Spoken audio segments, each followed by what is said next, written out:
Bismillahirrahmanirrahim. Assalamualaikum warahmatullahi wabarakatuh. Alhamdulillah wassalatu wassalamu ala Rasulillah wa ala alihi wa sahbihi wa mawalah. Teman-teman sekalian, ahlan wa sahlan bikum. Selamat datang teman-teman di dalam program saya Ramadan kali ini dengan tema Beningkan dari Hati. Nah, Beningkan dari Hati ini adalah sebuah tema dari program Ramadan Series yang saya udah share di dalam akun IG saya setiap hari, dan nanti beberapa tema dari yang saya share di IG itu akan kita bahas juga secara lebih dalam dan lebih panjang di akun YouTube. Nah, hari ini untuk tema pertama dari 8 tema yang akan saya share di YouTube dalam kajian Beningkan dari Hati, saya akan bahas tentang sholat. Karena Ramadan itu salah satu di antara ibadah yang dilatih itu adalah sholat. Selain puasa, sejak imsak sampai maghrib, bulan Ramadan kita juga sangat akrab dengan yang namanya tarawih. Di mana kita belajar melakukan ibadah sunnah setelah sholat Isya dengan jumlah rakaat yang lebih banyak dari biasanya. Biasanya kita Ba'diyah Isya itu hanya 2 rakaat saja. Sekarang selain Ba'diyah Isya 2 rakaat ditambah lagi dengan tarawih, ada yang melakukannya total dengan witir 11 rakaat, ada yang melakukannya sampai 23 rakaat. Intinya lebih banyak daripada malam-malam biasanya. Sehingga kita perlu membahas hikmah di balik sholat ini dan apa hubungannya antara sholat dengan tazkiyatun nafs, membersihkan jiwa dan membeningkan hati kita.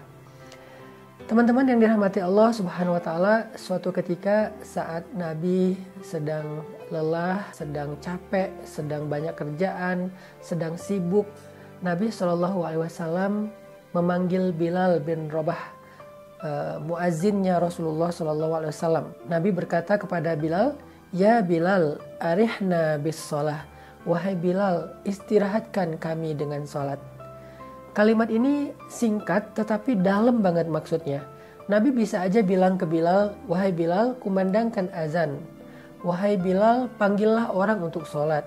Atau dengan bahasa-bahasa yang lain yang juga jelas bahwa Nabi menyuruh Bilal untuk mengumandangkan azan. Kenapa Nabi memakai bahasa arihna, istirahatkan kami dengan sholat?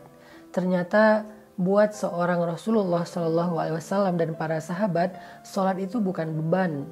Sholat itu bukan sebuah pekerjaan. Sholat itu bukan sekedar gerakan.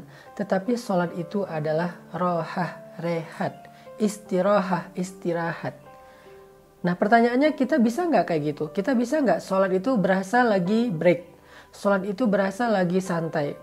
Sholat itu rasanya senyaman nongkrong, senyaman main game, senyaman nonton TV, senyaman nge-HP gitu. Bisa nggak sholat menjadi rehat bagi kita? Itulah kenapa di dalam bulan Ramadan kita disyariatkan untuk melakukan satu jenis ibadah sholat yang disebut dengan sholat istirahat, yaitu sholatut tarawih. Sehingga dalam bahasa Indonesia, tarawih itu artinya istirahat.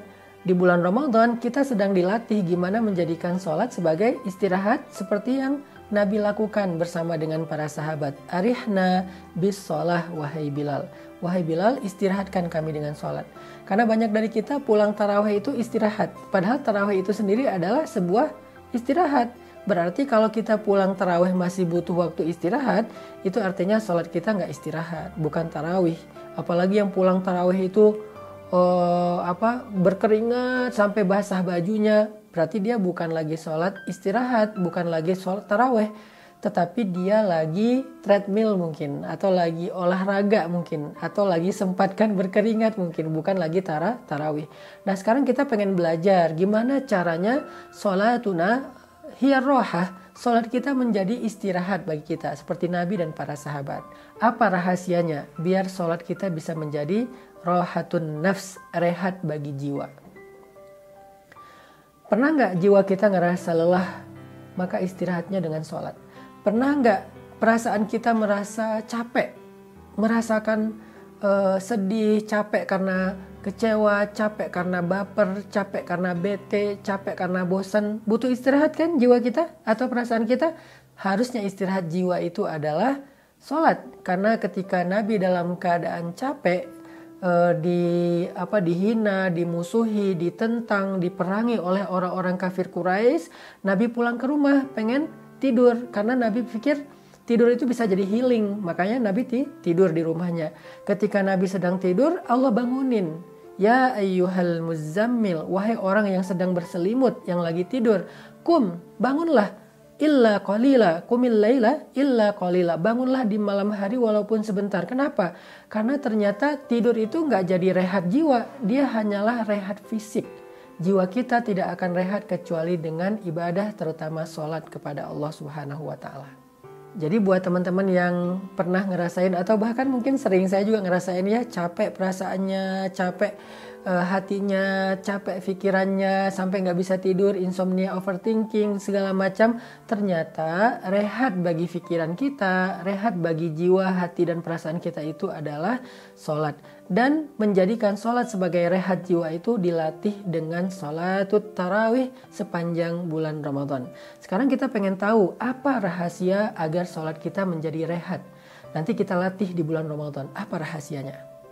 Kata para ulama, rahasia dari rehatnya jiwa dan hati saat sholat itu adalah al-khusyu', memiliki kekhusyuan. Nabi SAW bersabda, awwalu ilmin yurfa'u minal ardi al-khusyu'. Ilmu pertama yang diangkat oleh Allah dari muka bumi adalah ilmu khusyuk. Artinya Islam itu punya banyak sekali cabang-cabang ilmu dalam ibadah, dalam muamalah, dalam syariah, dalam banyak hal. Nah, dari sekian banyak syariat dan ilmu-ilmu penting dalam Islam itu, yang pertama kali diangkat dari bumi, dari manusia adalah ilmu tentang khusyuk, kata Nabi. Hadis riwayat Tabrani dengan derajat hasan. Ini artinya bahwa khusyuk adalah menjadi hal yang sangat langka. Udah jarang banget orang yang sholatnya khusyuk. Sehingga karena jarang orang yang sholatnya khusyuk, banyaklah orang yang hatinya gampang baperan, fragile. Akhirnya muncul masalah mental illness, skizo, bipolar, dan gangguan-gangguan jiwa lainnya. Itu gara-gara memang banyak dari kita yang udah nggak bisa lagi ngerasain yang namanya khusyuk di dalam sholat. Soalnya khusyuk ini menjadi sesuatu yang langka. Diangkat dari muka bumi artinya bukan Allah haramkan bagi kita, bukan. Maksudnya banyak orang yang sudah tidak lagi menggunakan ilmu khusyuk dalam ibadah sholatnya. Sehingga Nabi mengatakan, awwalu ilmin yurfa'u minal ardi al-khusyu'. Ilmu pertama yang diangkat dari bumi artinya yang hilang dari kehidupan kita adalah ilmu tentang khusyuk. Dan kita pengen belajar nih, apa itu khusyuk, terus apa aja keistimewaan dari khusyuk itu, dan bagaimana cara meraih khusyuk di dalam sholat, sehingga kita jadi bisa ngerasain yang namanya sholat itu sebagai istirahatnya hati dan jiwa, istirahatnya pikiran dan perasaan kita. Tadi saya menyampaikan bahwa kata Nabi, khusyuk adalah ilmu pertama yang diangkat dari bumi. Artinya hal pertama yang langka di antara manusia itu khusyuk. Orang yang sholat di masjid itu bisa aja ramai, sholat Jumat terutama. Tetapi yang khusyuk dari mereka itu bisa dihitung dengan jari, sedikit sekali dan langka sekali. Di antara mereka yang khusyuk itu pun, yang bisa khusyuk selama dia sholat dari mulai takbir sampai salam lebih langka lagi. Karena banyak dari kita mungkin khusyuknya hanya ketika sujud, atau khusyuknya hanya ketika awal berdiri. Bahkan banyak yang khusyuknya pas mau salam, baru dia sadar, oh saya lagi sholat ya, kok tiba-tiba udah selesai. Nah ini artinya khusyuk itu sesuatu yang langka, teman-teman. Padahal kata para ulama, khusyuk itu kunci segala kebaikan. Jadi kalau kita pengen jiwa kita tenang, rahasianya khusyuk. Kalau kita pengen Allah menolong kita dalam segala urusan, rahasianya khusyuk. Kalau kita pengen dapat jalan keluar dari banyak masalah, rahasianya adalah khusyuk. Khusyuk itu adalah kunci dari semua kebaikan, kesuksesan, dan keberuntungan kita di dalam kehidupan kita. Makanya Allah Subhanahu wa Ta'ala berfirman, A'udzu billahi minasy syaithanir rajim. Bismillahirrahmanirrahim. Qad aflahal mu'minun.